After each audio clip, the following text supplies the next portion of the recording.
दोस्तों बात करूंगी इस वीडियो में आपके साथ सीमेंट सेक्टर के दो स्टॉक्स के बारे में, जिसमें पहले नंबर पर कवर करेंगे एसीसी के स्टॉक को और दोस्तों दूसरे नंबर पर कवर करूंगी ग्रेसिम के स्टॉक को आपके साथ। दोस्तों दोनों में से किसी भी स्टॉक में अगर आपने पहले से अपनी पोजीशन बनाई है, पहले से आप स्टक हो चुके हैं, तो कौन से लेवल एंड टारगेट्स आपके लिए इंपॉर्टेंट होने वाले हैं, और अगर आप फ्रेश एंट्री प्लान कर रहे हैं तो कौन से लेवल्स को फोकस करके आपको एंट्री करनी चाहिए, सारी चीज़ें डिस्कस कर लेंगे इस वीडियो में। तो वीडियो बहुत ज़्यादा इन्फॉर्मेटिव होने वाला है, बिना स्किप किए एंड तक देख लीजिएगा। सबसे पहले कवर करती हूँ एसीसी के स्टॉक को, जो लास्ट ट्रेडिंग सेशन में लगभग 1.5% की गिरावट दिखाते हुए 1942 रुपये के आसपास क्लोजिंग देता हुआ नजर आया। दोस्तों यहाँ पर आपके साथ डिस्कस करूंगी आगे इसमें क्या चीज़ें हैं जो देखने के लिए मिल सकती हैं। दोस्तों यहाँ पर ग्रेसिम का स्टॉक भी हम आपके साथ डिस्कस करने वाले हैं, लेकिन वैल्यूएशन वाइज जो और प्राइस वाइज जो ज़्यादा कंफर्ट दे रहा है वो एसीसी का स्टॉक है। जानेंगे क्यों, सारी चीज़ें ध्यान से सुन लीजिएगा। दोस्तों यहाँ पर 60% लोग फ्रेश बाइंग उठाते हुए नजर आ रहे हैं और 40% लोग होल्डिंग पोजीशन को घेर कर बैठे हैं। इसका मतलब सेलिंग का यहाँ पर कोई भी प्रेशर देखने के लिए मिल नहीं रहा है। 0% लोग ऐसे हैं जो सेल कर रहे हैं स्टॉक को। दोस्तों यहाँ पर आपके साथ डिस्कस करूँ तो अगर आपने एक साल पहले इस स्टॉक को बाय करके अपने पोर्टफोलियो का हिस्सा बनाया था, तो अभी आप 22% के ज़बरदस्त नेगेटिव रिटर्न्स गेन कर रहे हैं। ये चीज़ हमें बताती है कि एक साल के लेवल से कितना डाउन आ चुका है ये स्टॉक, तो प्राइस वाइज अफोर्डेबल हो चुका है। और आपको बता दूं 15 के पी पर आपको अवेलेबल हो रहा है ये स्टॉक, तो दोस्तों अट्रैक्टिव वैल्यूएशंस पर आ चुका है और डेफिनेटली एक्सीलेंट क्वालिटी का ये स्टॉक है। जब भी हम कहीं सीमेंट के बारे में बात करते हैं तो एसीसी का सीमेंट नंबर 1 क्वालिटी का हमारे सामने आता है।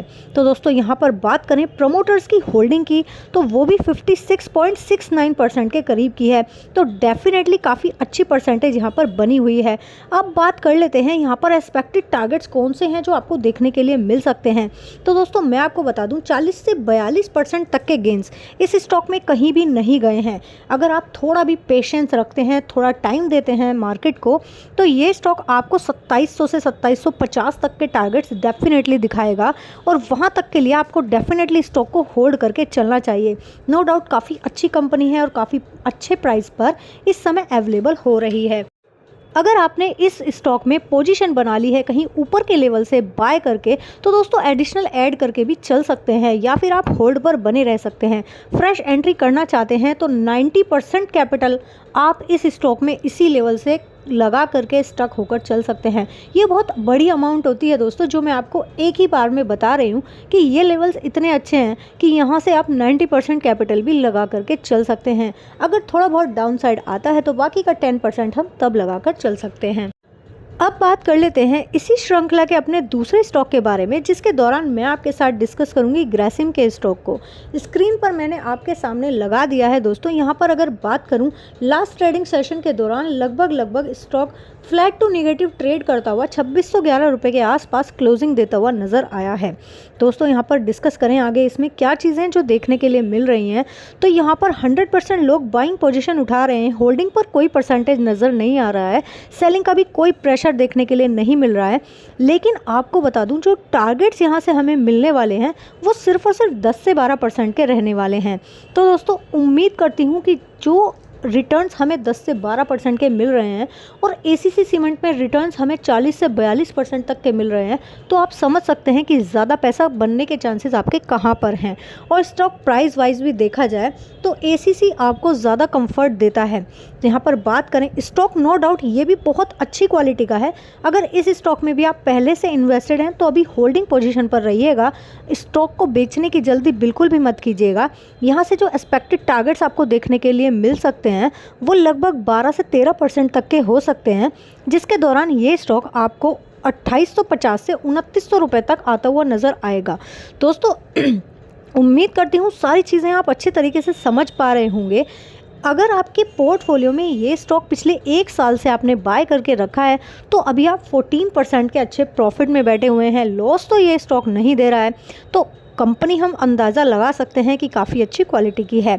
लेकिन अगर इस स्टॉक में फ्रेश एंट्री का प्लान कर रहे हैं तो आपको थोड़ा संभाल के कदम रखना चाहिए, क्योंकि वैसे तो वैल्यूएशंस अट्रैक्टिव हो रखे हैं, लेकिन पीई रेशो अभी थोड़ा कंफर्ट नहीं दे रहा है। 41 के पीई पर मुझे लगता है कि आपको जितना कैपिटल इन्वेस्ट करना है इस कैपिटल में, इस स्टॉक में, तो आपको उसका सिर्फ और सिर्फ 30% लगाकर चलना चाहिए। मान लो आप 100 रुपये इन्वेस्ट करना चाहते हैं तो सिर्फ 30 रुपये इस लेवल से आप लगा करके स्टक होके चल सकते हैं।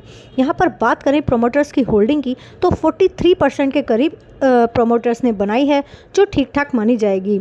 2350 रुपये पर स्टॉक ने एक ज़बरदस्त सपोर्ट बनाया है। मुझे नहीं लगता उसके नीचे स्टॉक को निकलना चाहिए, लेकिन फिर भी अभी फ्रेश एंट्री इस स्टॉक के लिए थोड़ा सा अवॉइड करके चलें। थोड़ा और डाउन साइड देखने के लिए मिलता है तभी फ्रेश एंट्री को प्लान कर सकते हैं।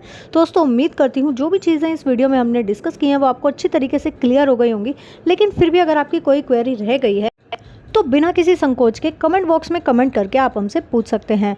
दोस्तों, अगर वीडियो इन्फॉर्मेटिव लगा हो तो लाइक किए बिना मत जाइएगा और शेयर ज़रूर कर देना अपने सभी फैमिली और फ्रेंड्स के साथ। इसी तरह के वैल्यूएबल स्टॉक्स के बारे में डेली बेसिस पर जानने के लिए चैनल को जल्दी से कर लीजिए सब्सक्राइब। Thanks for watching.